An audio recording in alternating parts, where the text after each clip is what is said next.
Have you seen these guys? Okay guys, welcome to Talking News. Please subscribe, hit the like button right now so you don't forget. Also, hit that notification bell if you'd like notifications whenever I have new uploads.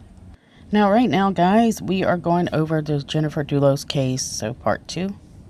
And I want to mention, if you haven't seen part 1, go ahead and zip over and watch that quickly. I will do a quick go over though. So Jennifer Dulos, who was 50 years old, had 5 children with Fotis Dulos, went missing on May 24th of 2019 in Canaan. So this is in Connecticut. So this couple was going through a pretty dirty divorce where they were kind of going back and forth with court orders. And anyway, some of it is where Jennifer Dulos says, you know, I feel unsafe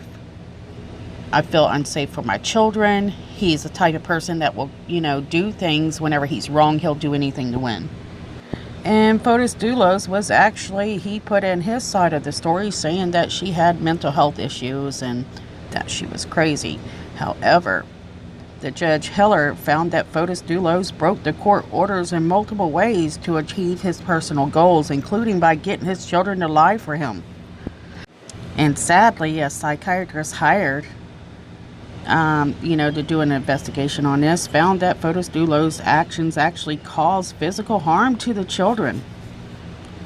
And in 2018, full custody, actually Heller ruled in March of 2018, he ordered that Jennifer Dulos have the sole physical custody of the children and the final decision making with any regards to those children, why they still shared a joint legal custody. So Fotis Dulos actually had visitation with the children.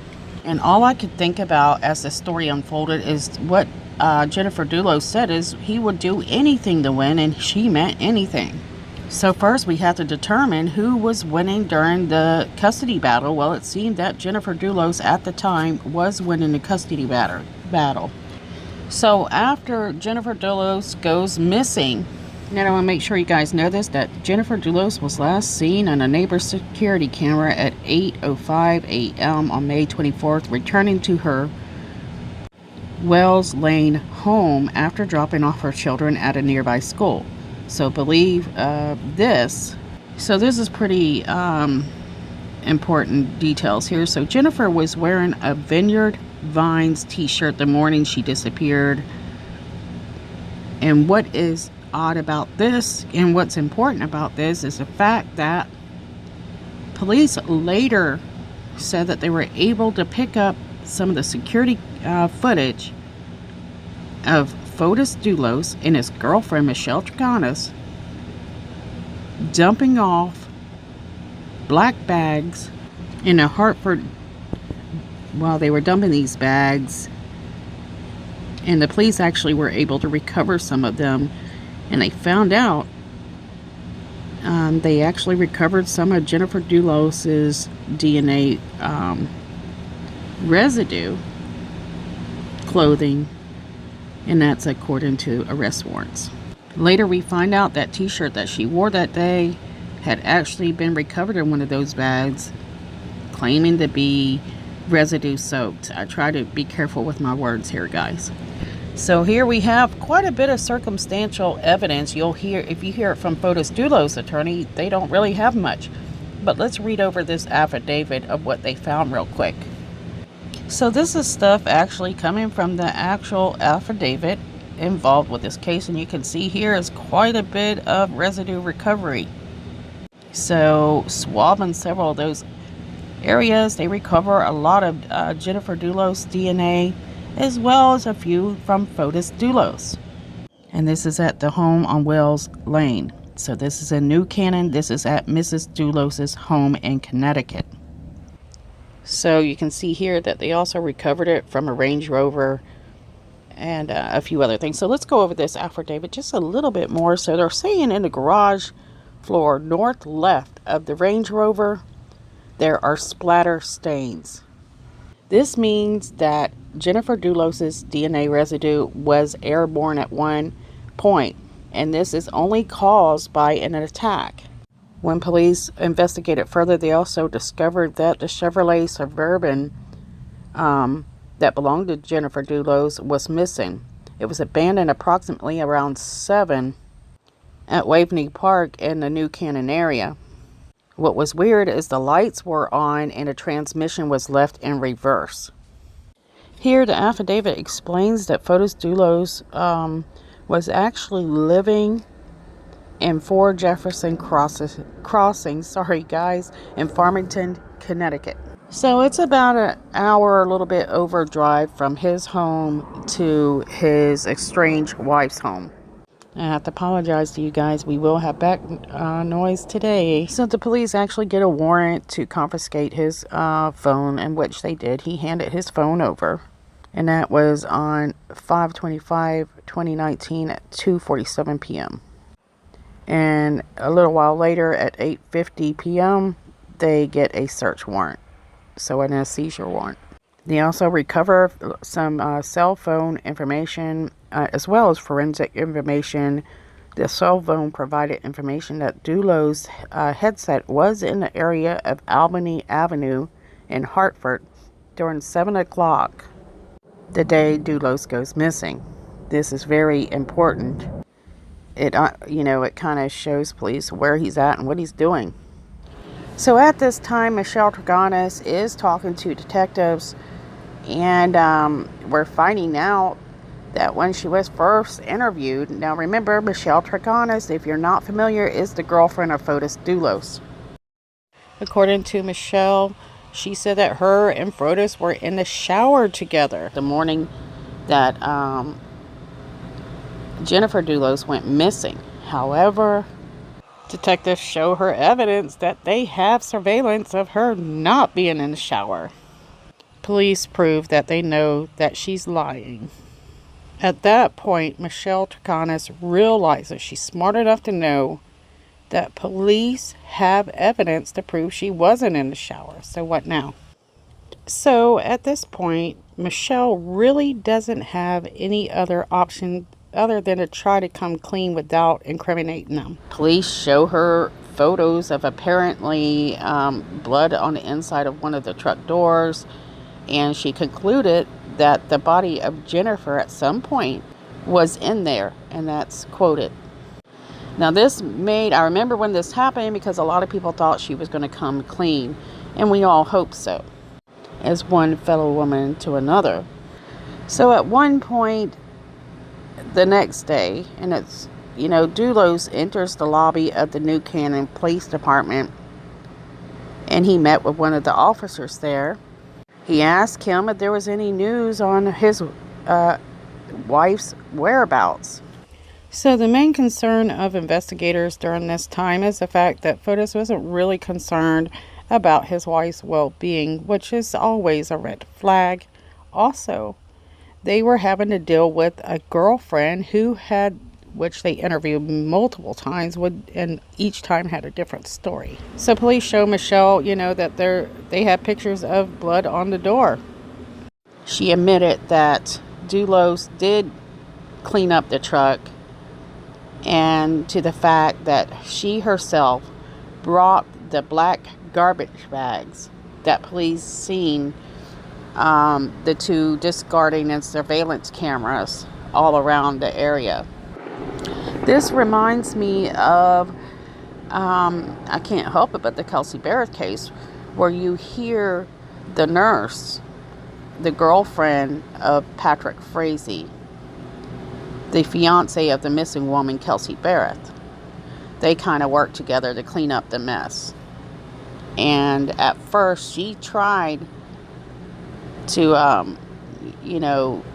act as if nothing ever happened. She had no involvement, and then later started coming clean.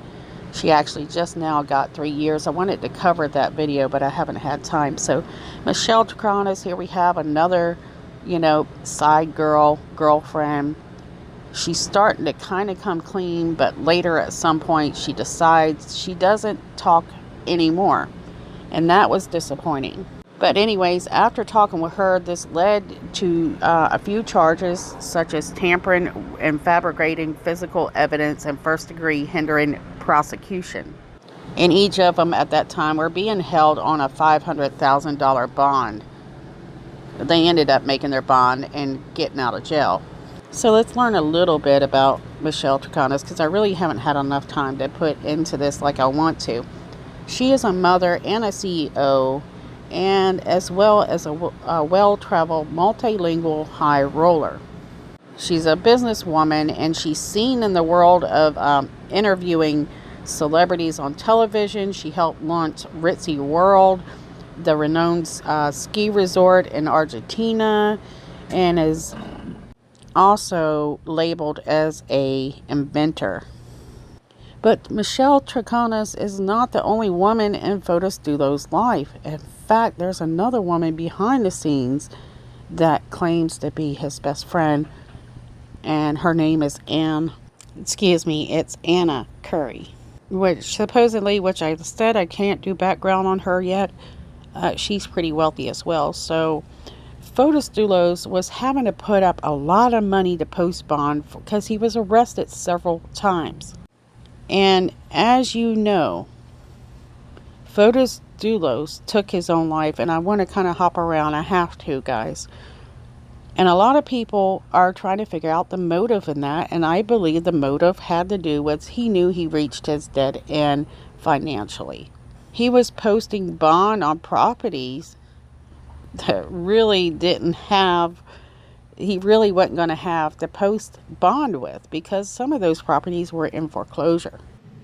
So anyways, we're going to go over a few articles about, the finances. And Fotis Dulos was about to be arrested again right before the day that he committed suicide. That was most likely. And a lot of people were saying that he really didn't have the means to post bond. And this is what Cassie Bondsman concerned, that the Palmetto executed the bond without looking closely into the collateral Dulos was offering. She said, if this bond was executed without a company not doing their due diligence, and that's when I first alerted attorney to the potential issue, says Casey, president of Casey Bail Bonds. I was really struggling to see that one. Sorry, guys. See, the local bondsman involved with this contacted the State Department of Insurance with concerns over Fotis Dulos' bond. And her name is Mary Ann Cassie. She was concerned about the ability for this company, Palmetto Security, to legally execute the bond for Fotis Dulos. So I want to remind you guys that Ann Curry, which is, quote, unquote, Fotis Dulos' best friend, had already paid $147,000 towards the bond, which is 35% of the bond's premium. And that's not all. She still has to pay more than $270,000 over the next 15 months to pay the rest of that premium. So guys, according to this article, on Tuesday, January 28th, Palmetto Security was informed by the Connecticut Department of Insurance that there was a hearing regarding Mr. Dulos' bond set for 12 p.m. Palmetto Security provided Connecticut Department of Insurance with the information requested and were anticipating the hearing when Mr. Dulos attempted to take his life. It was Monday, February 3rd, that they were actually informed by the Connecticut Department of Insurance that they no longer were investigating and it was closed. Now, guys, I wanted to put that in there a little bit, just pieces of it, because I believe it plays an important role of why Fotis Dulos took his life. So Fotis, his business, the Ford Group, the company he owns, earned 8 awards from the Home Builders Association in Connecticut in 2018. And Fotis Dulos and Michelle Troconis, you can see them in a picture where they win this award together, sporting those awards and smiling. So in just a little bit over a year's time, he's going completely broke. Now, guys, I want to go over this a little bit. So according to Fox 61, bonds bond records obtained through a Freedom Information request revealed that a woman from North Carolina, Anna Curry, paid $147,000 to help Dulos post his $6 million bond, and that was earlier in that month. Curry was listed on this bond document as Dulos' best friend. She agreed to paying $18,000 a month to Palmetto Security Corporation. Now, guys, that's one heck of a best friend right there. I'm just really kind of questioning that one. I realize these people have money, but God, guys, this is still a lot of money. Not just anybody's going to post this kind of money up for a best friend, especially on a case like this. And the fact that these two women will do anything to help him with everything. Michelle Chicanas is buying black bags, stuffing DNA-soaked clothes into these bags, and they're seen on surveillance camera dumping those bags out at various places. She lied for him. She admitted she lied for him. The evidence to me is overwhelming that he is involved with this. The only thing they're struggling with is recovering her and the weapon. And this is the same problem that they were dealing with in the Kelsey Barrett case. Now, guys, like I mentioned, I might have to end up doing a part 3 and 4 possibly, because I wanted to go over the affidavits, and we're just not going to have time to do it all. So right now I'm going ahead and go over this with you real quick. So basically, you have an idea of what he was thinking about on January 28th. So when Fotis Dulos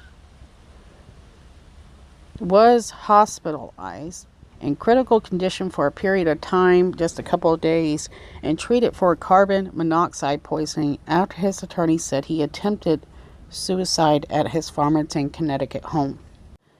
And they were able to catch on to this pretty quick, because Fotis Dulos failed to show up for that emergency bail hearing.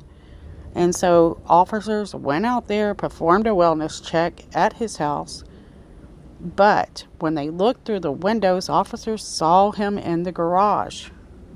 According to the police, Fotis Dulos was unresponsive, and they determined that he was in need of help. They ended up breaking through the window, opening the door, and pulling his lifeless body out to perform CPR, trying to save his life. And they did that for at least 10 minutes or more. Dulos was then taken to Jacobi Medical Center, and that's in the Bronx, for treatment. We then learned that on January 29th that Dulos, through his attorney, Norm Pattis, that his client's condition was dire. But guys, on January 30th of 2020, at 5:32 p.m., he was declared deceased. And reasoning being he suffered from carbon monoxide poisoning. We did hear that his family was flying in. That's how I knew he was probably, they were just holding on to him for family to come in. His family come in from Greece, and they opted to donate his organs. And then they commenced to make burial plans, and they decided that they would take Fotis Dulos back to Greece with them, because they were in fear that wherever he was laid to rest, he might be vandalized in some way. So a few more days pass, and we start hearing more from the family, and they're putting out statements saying that they want to clear Fotis Dulos' name. They believe that he is completely innocent, even though we have this large amount, I believe is a large amount of circumstantial evidence that says pretty much you are not. You have the warning of Jennifer Dulos, where she's telling the courts, I'm in fear for my life. Number one, that's one piece of evidence. Then you have the fact that he's has finances coming from everywhere but his business. Then you have him washing his truck, You have the DNA evidence. You have the black bags that Michelle Troconis admitted that she bought. Inside those bags is some pretty incriminating evidence, mostly that t-shirt. Michelle admits that she's lying and that there's a possibility that there was a body inside the truck. I mean, if it was something else, more like, well, he did have an alibi or something, I could understand it, but he didn't. So the family of Fotis Dulos is very adamant about clearing his name and saying that he is a complete innocent man. Now, we did find out also that Fotis Dulos left a suicide note. We're going to go over that.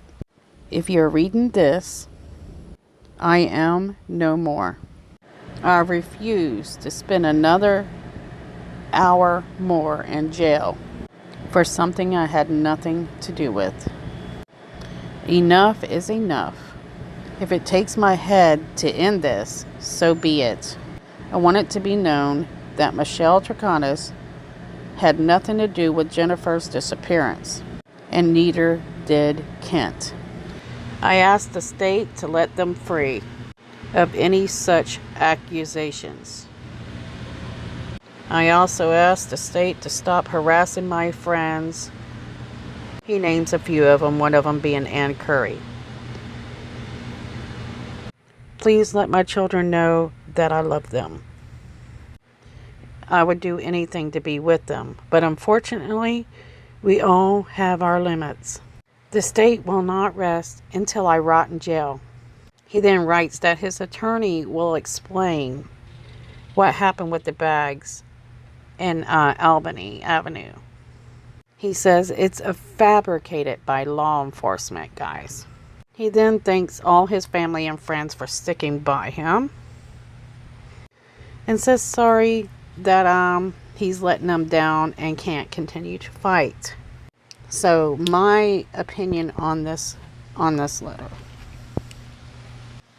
First thing I think about is Jennifer Dulos when she says he will do anything to win. He's smart enough to know that he wasn't going to win this, most likely, if it went to trial, especially jury. But the problem wasn't so much that as it was the money issues. He was not going to be able to recover financially whether he went to jail or didn't. And he was bringing everyone else down with him. Most psychopaths are brilliant at making it seem that they have emotions and that they care. But it's very clear that a man that said he would do anything for his kids said he had limits, which means, in other words, I love you, but I love myself more, and so I'm taking the easy way out. There was nothing else left for him in his head, not even his kids, to make him change his mind. As I explained, he is a manipulator. Fotis Dulos only cares about what he has, what he wants, and what he will get. Now, guys, that is my personal opinion. That's what I get from this. The sad part about it is his family is also, of course, that's their family, right? The family is going to stick by them, but without even going through trial and knowing the evidence, they are completely threatening people that, don't keep, they're like we're bullying him. Let's not forget that Jennifer Dulos is the subject, not Fotis Dulos. Jennifer Dulos is missing. There's blood spatter in a garage. And those bags he was distributing that had DNA has an answer, according to him, as to why he would do that. I'm guessing because he was in fear that he would get blamed because he is the ex. But to be honest with you, there's no excuse that he could give us or his attorney that is acceptable. Need we not forget that his attorney is now fighting for the estates for Fotis Dulos, knowing he left behind 5 children. It's like taking candy away from a baby. My personal opinion is I do not like that attorney. I think he's kind of scummy. Probably one of the worst scums I've seen. It was actually less than 48 hours after the death of Fotis Dulos that his legal team was racing his mother-in-law for the control of what was left of his assets, according to the new report. Now remember, he has 5 kids. There should not be a race to those assets other than whoever has custody of those children. Fotis Dulos' attorney, Norm Pattis, said that he was in the process of preparing court papers to set up an estate for the accused wife killer. So, in an effort to prevent his missing wife's mom from doing it first. So, let's go over this again. Who has the children? And what about the children's future here? They have lost 2 parents in this case. He goes on to say that we are taking on actions ourselves to open up an estate on the behalf of Mr. Dulos, and we don't think that Mrs. Farber, the mother of Jennifer Dulos, should have any involvement. And Norm told this to the Hartford Courant on Friday.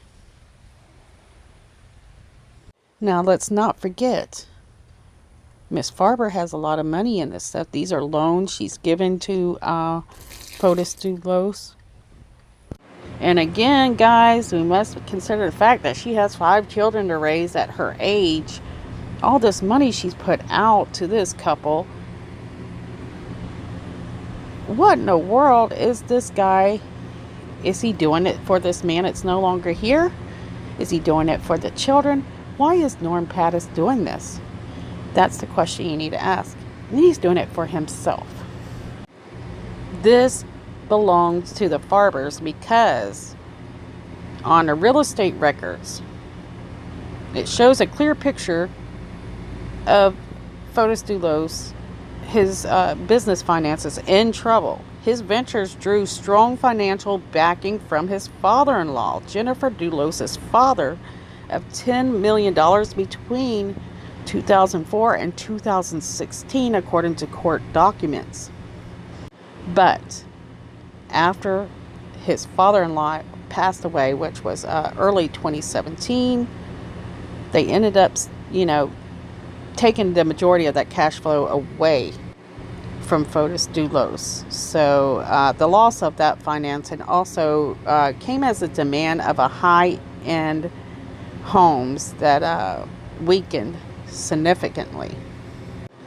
Fotis Dulos, his financial problems unfolded around the same time as his marriage to Jennifer Farber Dulos was falling apart, guys. She left their home in Farberton with her 5 children and filed for divorce in early 2017, claiming she had discovered his affair with international businesswoman Michelle Tricanis. And, well, here we go, guys. How much more motive do you need? So I want to make sure I shared this in court documents as well. Jennifer Dulos is portrayed as having encouraged her husband to shift the base of the development business, the Ford Group Inc., to a much more lucrative New Canaan area market, which is also close to her mother's Pound Ridge, New York compound. After she filed for divorce, she moved into her new New Canaan home, and believe it or not, Fotis Dulos developed its first New Canaan adventure, which was only a short distance away from where she was. Now, I did want to share this before I forget, and it's that the mother-in-law paid off the mortgage in July to protect her family's assets as police continue to do an intense investigation into the whereabouts of her daughter, who disappeared on May 24th. So Fotis Dulos had stopped paying the mortgage in November of 2018, and he and Jennifer Dulos were in the midst of a long drawn out, very dirty divorce. So I mean, this woman, the mother-in-law is trying her best to protect her own daughter, while Fotis Dulos, who doesn't seem to be doing anything in a non-selfish way to help his own family. So who are you going to believe? Well, for me, it just doesn't look like Fotis Dulos is this man he claims to be. This is called Talking News. In some videos I do kind of sometimes go a little bit biased, and I am biased on this case. I feel like he is a complete manipulator. So Fotis Dulos is going broke. He has several properties in foreclosure, and a lawyer for Farber said that the problem with the properties they're trying to sell, they don't anticipate to make a lot because Fotis Dulos was so much in debt. You know, it's from all them trips he had taken with Michelle Traconis. He go all over the world. And Fotis Dulos also was making, trying to make money on eBay. Guys, I about hit my limit right now, so I'll have to definitely do a part 3. But I wanted to mention that, you know, Fotis Dulos' attorney knew Fotis was in a bad place financially and mentally. I don't think he really knew how big financially, but he knew some. Yet he helped Fotis like a good defense attorney should. Not necessarily the correct way, but he did what was best for his pocket. And that's in my opinion, guys. You know, he's doing this to make money. That's what he's paid to do.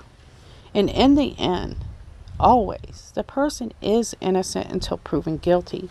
But considering the fact, and this is very important to me, that Jennifer Dulos was reaching out to people saying that she felt that she was in danger, was enough to put that flag out there.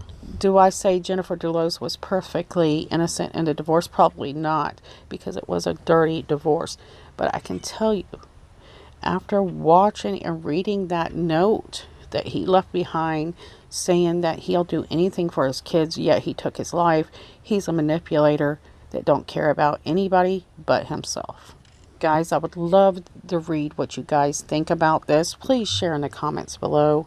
Hopefully, you know, at least they find justice and find some answer for Jennifer Dulos and her family. Let's try to keep the awareness out there that we have a lot of women that are dealing with this kind of domestic violent type relationships. And women need to be better protected, I think. Someone mentioned that there needs to be a lot of evidence in order to believe someone. But sometimes, guys, you cannot provide evidence, especially in domestic violence, because how often do you see domestic violence? Have you suspected? Did you know somebody has been, you know, harassed or beat? And did you know the entire time that was happening? Most times you do not know. You don't see it and you don't have evidence. Occasionally a black eye shows up. But still, is that enough evidence to prove that that woman has been beat? Especially when she's not coming forward until the end, you know, and when it comes to divorce time, she says, look, I've had a black eye. But they'll throw it back in her face and say, well, you know, you got that from an elbow, you said. So really, guys, share below what you think. No matter what you think, just share it. And I appreciate you guys being here and watching this channel. Don't forget to like and subscribe. And I'll see you guys soon. Bye.